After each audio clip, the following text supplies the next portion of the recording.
Well, hey guys, welcome to Bar Z. My name's Stan, and today we're finally getting around to taking apart the Vari Roll that Andrew brought over. There's something wrong with these V blocks. We don't know what. He said there was an issue with them. So we're gonna pull this thing apart and get these two tool blocks out of here, clean them, evaluate them, and see what they need. We'll at least get to the diagnosis of it today. I don't know if we'll get around to actually any grinding, but let's get this thing taken apart.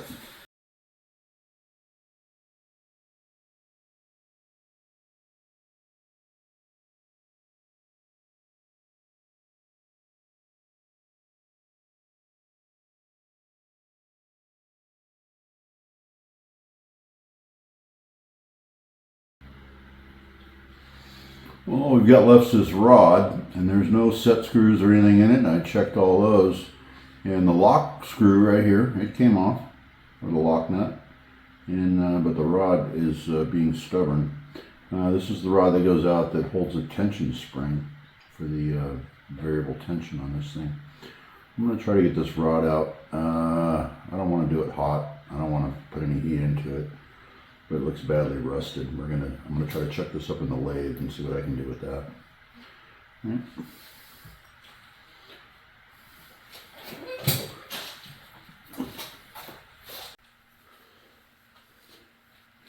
I thought I'd show it to you really quick. That's the tool block. This is the rod I'm trying to get out. Outside of that, this rod's stripped, but you can see around that hole, it is pretty rusty. After I took that lock nut off. So that rod is pretty stuck in there. And there's some other rust showing here too. So it might have got wet at some time, but that rod's stuck. And the last thing I want to do is we're trying to do a repair on this tool block, and I really don't want to snap that rod off inside of there. So I gave it a shot of CRC power lube, and we're going to chuck it up in the 6-jaw pretty tight. Nice equal clamping force, and then we're capable of putting this machine in 2 gears at once, so it's in high and low at the same time. So now my chuck won't even turn. Let's just see if we can do it by hand. Like I said, I really don't want to snap that rod. Oh, whoa, it's moving. All right, let's get it working.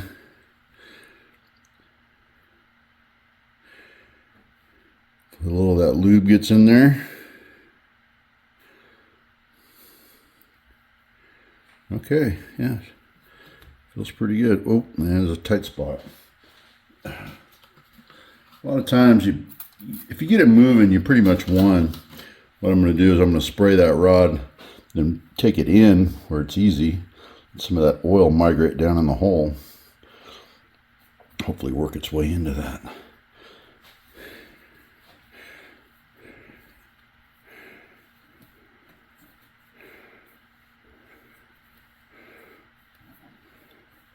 Okay, I think we won this battle.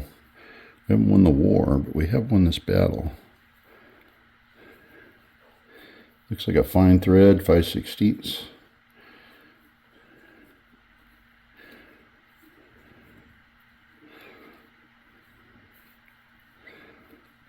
How long is this thing? Okay, pretty long.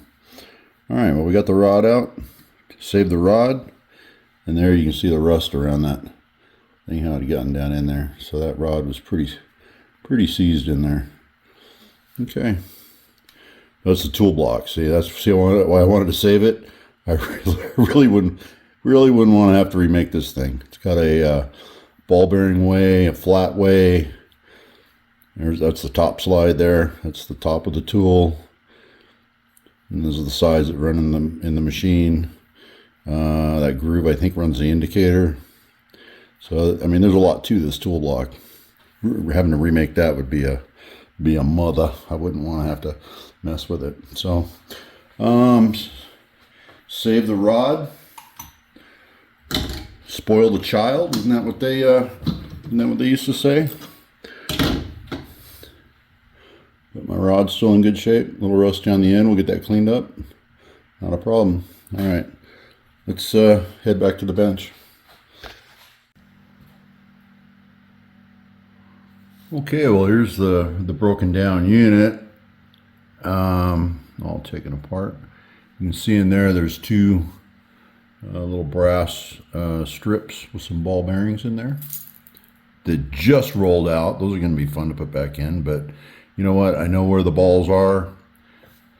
They're down in the way over there, and I know where the strips are. I'm going to put those in a McMaster bag off to the side and get this covered up with a towel. This is a pretty expensive, delicate piece. You know, this is a very precision instrument. So I'm going to get those bagged up while I work on the blocks. Here's the two blocks we need to work on. All I know is that the V-ways are out of alignment. That's all I know. And if we make the V-ways a little bigger, not the end of the world. We can make them a little bit larger. We need to establish the width of both blocks and make sure we've got a square back on both of them so they can index into a measuring system on my surface plate. But we're going to evaluate these. We're going to meet you over at the surface plate.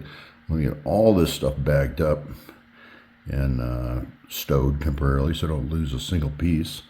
There's an awful lot of little funny parts. You know, there's the this is a really heavy spring. This provides downward pressure on the ball ways.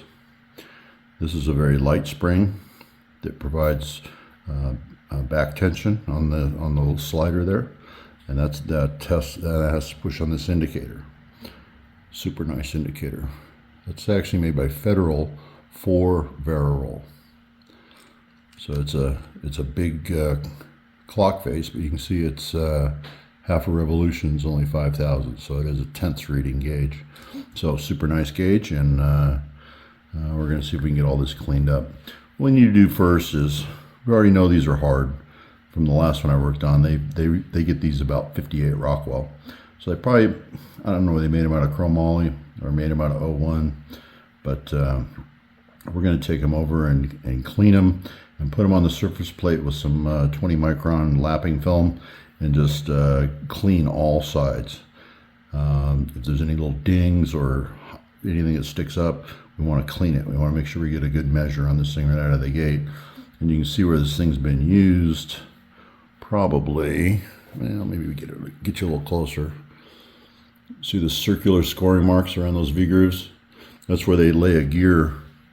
They lay a gear down on like a dowel pen or something to turn the gears. And they can use these on with dowels. They can use them with maybe gauge pins. They'll put, if they got two different sizes, they can put two different gauge pins in there to spin both gears, because it's one gear working against another one to check the pitch run out. And then this slider moves back and forth to run that indicator.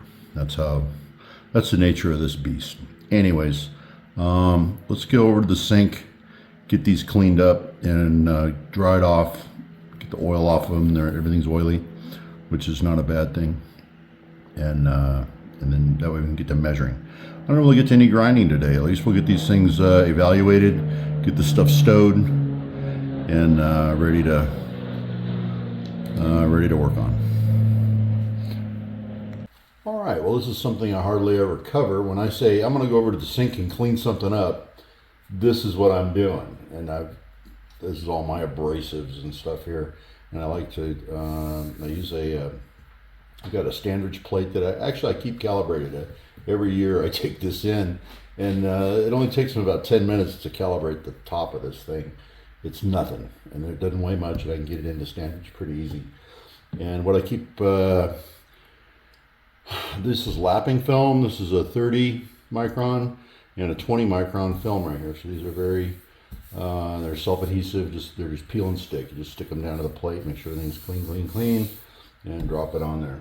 And what I use is this is a water-based, like Purple Power. This is a water-based solvent. So it's going to degrease, and it keeps everything in suspension pretty good. And all we're going to do is just take each surface, take it over that plate, and you know, you're feeling for high spots and stuff. You can do this with a precision flat stone too, but we're looking for any highs on there. And don't sit there and go crazy with it. Just a few strokes will do you. And that should polish the surface. If you started with a good surface, it'll end with a good surface. And like I say, these are existing tool blocks, so and that Vari Roll is a very nice unit. So yeah. So that one's been, I didn't feel anything. If you've got a high spot or something, you're gonna feel it right away. And see, in the process, we degreased it. You know, we got all the oil off of it, all the pickling oil.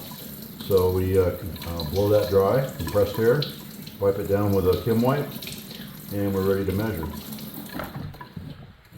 So that block's done. Pretty easy, right? And we're going to repeat over here on this one. And you know, if you're with a 20 micron lapping film, you're really not removing a lot of material. Now, the first stroke I felt something, and that's the side I believe had that little bit of surface rust on it. Yep, it did. There's a little bit of surface rust here on this one, and I can feel that, you know. And now it's gone. So we've got all that little rust stain that was right there. I don't know if the light's catching that right. That rust stain that was there is now all subsurface, but it was fuzzy and sticking up. No longer the case. And keep your plate clean as you go. And another thing that the water-based cleaner does, it keeps your lapping film from clogging up. You know, any debris that you've removed, like that rust, that'll clog your paper or your lapping film. So you can just keep that SAX on there and keep it rinsed out, and your paper will stay clean for an awfully long time. You're going to do these ends very carefully.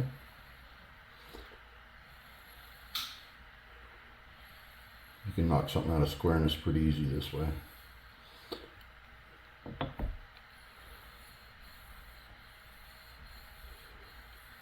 And like I say, if you've got an upsticker somewhere or some kind of burr or something, man, you're gonna feel it. You're gonna feel it fast.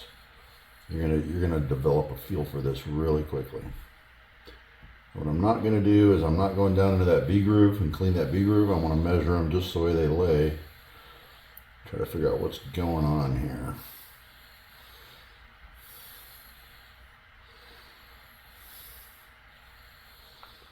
Okay. Back's got an awful lot of junk on it. That's where that rust was, where that rod, where we had to break loose that rod. That's actually our measuring surface. In the back, we measure here to the back to measure this part of the V groove, and we measure here to the back to measure this part of the V groove. So that back is actually pretty important. I'm not bearing down hard. I'm just basically putting the weight of my hand on it, not pushing though.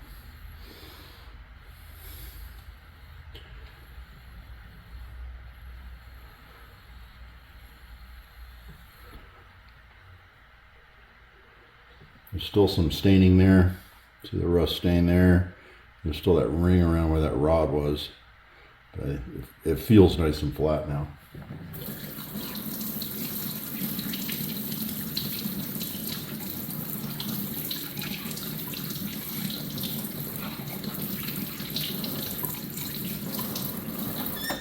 Okay, we'll get these both compressed air dried and then wipe them down with a Kim wipe, and I'll meet you over at the surface plate, and we'll see if we can figure out what's going on with these things.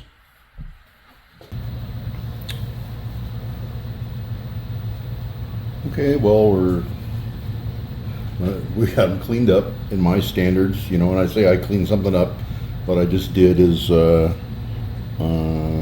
what I consider cleaning up. And I had to put a kind of a special indicator on there, and you'll see it's got a really long tip behind it. It's kind of an anteater type tip. I've got you keep an assortment of tips for all kinds of special needs. There's all kinds of crazy stuff on the little Starrett set. But you got to kind of use a long one for this and use a pretty compact gauge. So I'm going to just get in there and see with this one I can fish around in there and not really, I got to kind of run it through at an angle. I'm running it through like this, so so that the top part of the block misses the comparator stand. Even with that anteater, it could be a tad longer. But let's zero up on it. Get it zeroed. And I've got this thing over here. That's coming into play because I got a micrometer head for it, or a plunger head for it, and it works. I tested it, everything's working good. So look for that coming up, and then I can head down the rabbit hole like everybody else. That's a Tessa plunger that's compatible with the Brown and Sharp. Okay, but we're sticking with old school. We're looking for horseshoes and hand grenades here. So we're just evaluating these to see that V-groove's a little out of square. That's 3/10 from the I'm up at the top end of it right now of the block, and then as I'm kind of zigzagging my way down, I'm working my way back down to 0 at the bottom. All right, so that tells me that pin is gonna, let's see, it was high back here or low? Yeah, it's high. So that pin's gonna lean in from that. All right, let's flip this little guy, seat it in that granite block. Sure I'm happy with it. And this will tell a lot of the tail right here. So this one starts off a little high. Okay, it's seated good, no movement. So that we're seeing our half, you're about 5/10 high there. So this one's not spot on, you know, it's a little off. But that side of the groove is pretty parallel. It's within 1/10 of parallel.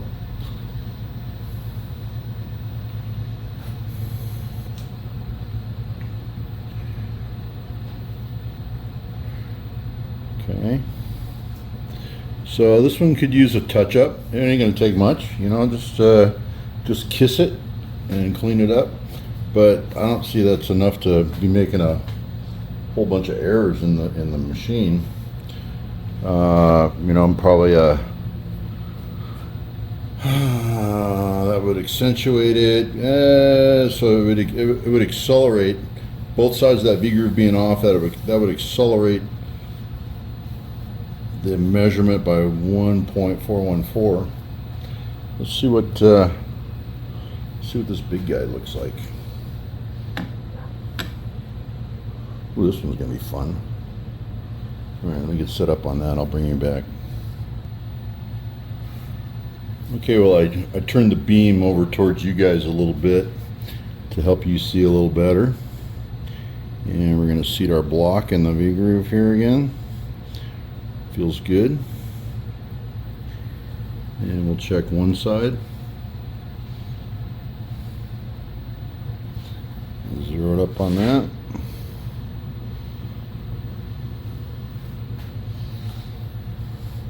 Make sure we repeat. Yep. And we'll just fish our way down the bottom of that V groove. 2/10 low. So again, the center would be leaning, this is the bottom of the part, so the center would be leaning towards the opposite end. Let's flip this over.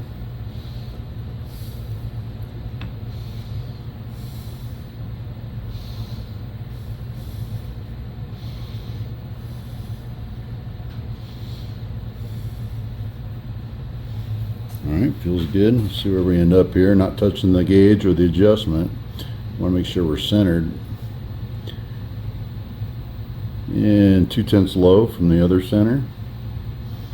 But it's working its way up. You see, I don't see a whole lot wrong with this thing.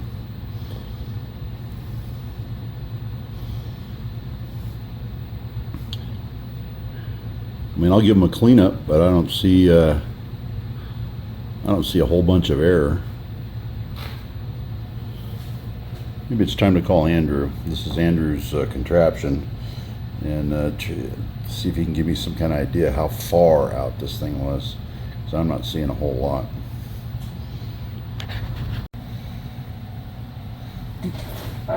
Okay, well, I got a call into Andrew, and while I'm waiting for that call back, I was going to show you what another way I'm going to check these, so I'm a little more informed. And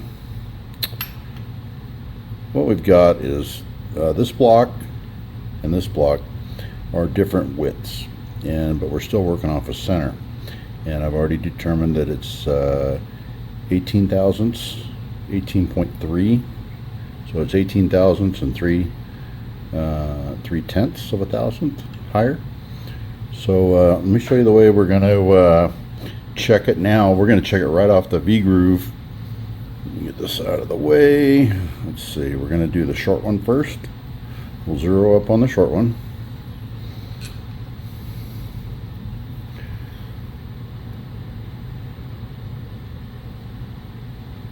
I've already kind of gotten started here. Just going to hold that pin firmly into the V-groove and make sure we spike out at 0. I switched to my other gauge, by the way, and this one's way easier to read for me. Don't even need any glasses. Alright. And we can check parallelism too of the V-groove this way. So it's not bad. It's within a tenth of parallel. And if you flip the block, you can actually check center. There's a bunch of stuff you can do this way too. So there you are. Pin centered and pin within a tenth of parallel. Well, let's get that pin in the groove, Stan. Come on. There you go.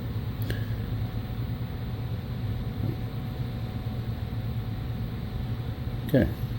So we're going to use the same pin, but we're going to switch blocks. Now, we already know this block's higher. It's 18 and change. So we should see a reading of half of that. So this pin should come in about 9 thousandths and change high. Let's see how we do. So we start right there at 0. Half a rev is 5 thousandths. 6, 7, 8, 9. There's 9 and change right there. Might be a couple tenths off of, the 18.3 that I calculated.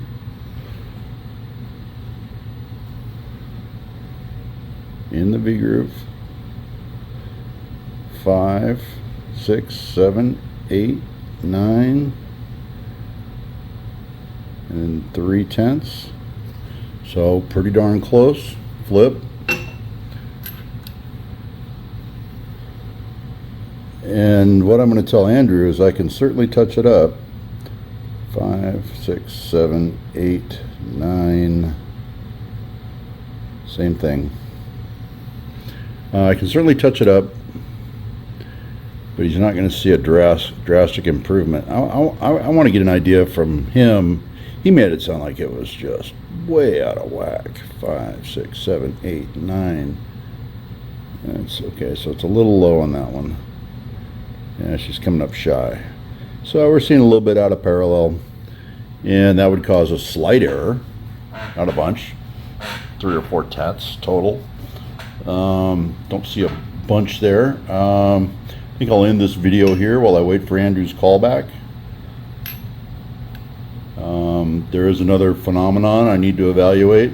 This is all about planning your work, and not just going willy-nilly and being in a big hurry to go make some chips or get it on the grinder and go grind. I want to figure out what's going on with this thing. So, I want to see how far out he seems to think it was. So I do want to have a conversation with him before I remove any material from anywhere.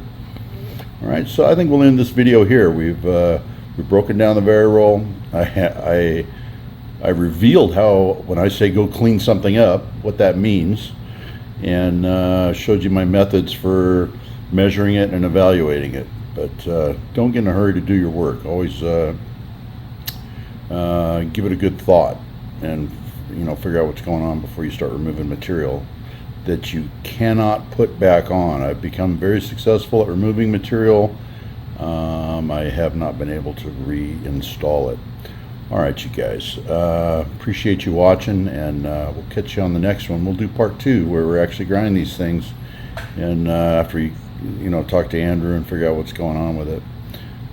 But that ballway may come into play too, because remember, this axis might be off center because it runs on that ballway, and if that's the case, then we got to put it back on the ballway and measure it. So there may be some more measuring to do in the next one. All right, we'll see you on the next video.